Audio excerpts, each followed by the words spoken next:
ইসলামী ছাত্র শিবির জিন্দাবাদ জিন্দাবাদ জিন্দাবাদ জিন্দাবাদ ইসলামী ছাত্র শিবির। বিসমিল্লাহির রহমানির রহিম। বাংলাদেশের স্বাধীনতা সার্বভৌমত্বের অতন্ত্র প্রহরী, এদেশের লক্ষ কোটি মেধাবী ছাত্রের প্রিয় ঠিকানা শহীদি কাফেলা বাংলাদেশ ইসলামী ছাত্র শিবির নোয়াখালী শহর শাখা কর্তৃক আয়োজিত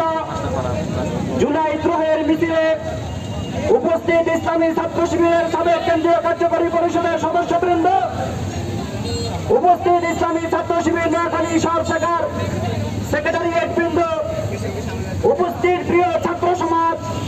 আসসালামু আলাইকুম ওয়া রাহমাতুল্লাহি ওয়া বারাকাতুহু। সংগ্রামী প্রিয় ছাত্র সমাজ, আপনারা দেখেছেন 2024 সালের গণঅভ্যুত্থানের আজকে প্রায় 1 বছর হতে চলেছে, কিন্তু এখনো পর্যন্ত দৃশ্যমান আমরা কোনো সংস্কার বাংলাদেশে দেখতে পাইনি। আমরা দেখেছি 2000 ভাই এবং বোন শাহাদাত বরণ করার পরেও 50,000-এরও অধিক শিক্ষার্থীরা, শ্রমজীবী মানুষেরা, গরিব মেহনতি মানুষেরা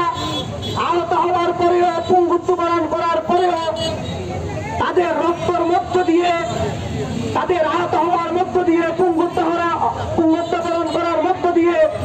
যেই সরকার গঠিত হয়েছিল, তারা এখনো পর্যন্ত বিপ্লবের যে মূল স্পিরিট, সেই মূল স্পিরিট এখনো ধারণ করতে পারেনি। সংগ্রামী প্রিয় উপস্থিতি,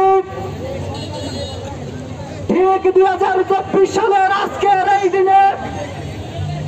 বাংলাদেশের পতিত ফ্যাসিস্ট শেখ হাসিনার উৎখাতের আন্দোলনে উল্লেখযোগ্য ভূমিকা রাখার কারণে, শেখ হাসিনা ফ্যাসিস্ট সরকারকে উৎখাত করার আন্দোলনে সামনের সারিতে নেতৃত্ব দেওয়ার জন্য ঠিক আজকের এই দিনে 2024 সালের 1 আগস্ট ইসলামী ছাত্র শিবিরকে নিষিদ্ধ করা হয়েছিল। কিন্তু আমরা দেখেছি ইসলামী ছাত্র শিবিরকে নিষিদ্ধ করার 4 দিনের মাথায় বাংলাদেশের ছাত্র সমাজ, আবমর তৌহিদি জনতা, আবমর শ্রমিক জনতা শেখ হাসিনাকে এবং তাদের দলকে বাংলাদেশ থেকে চিরতরে নিষিদ্ধ করে দিয়েছে। সংগ্রামী প্রিয় উপস্থিতি, এভাবে করে ইসলামী ছাত্র শিবিরকে, বাংলাদেশ জামাত ইসলামকে বাংলাদেশে 3 বার নিষিদ্ধ করা হয়েছিল,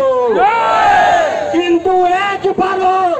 বাংলাদেশ থেকে জামাত ইসলামী এবং ইসলামী ছাত্র শিবিরকে নিশ্চিহ্ন করা যায়নি। যারা আজকে দিবা স্বপ্ন দেখছেন, নতুন করে ইসলামী ছাত্র শিবিরের জন্য ষড়যন্ত্র করছেন, তাদের বিষয়ে হুঁশিয়ারি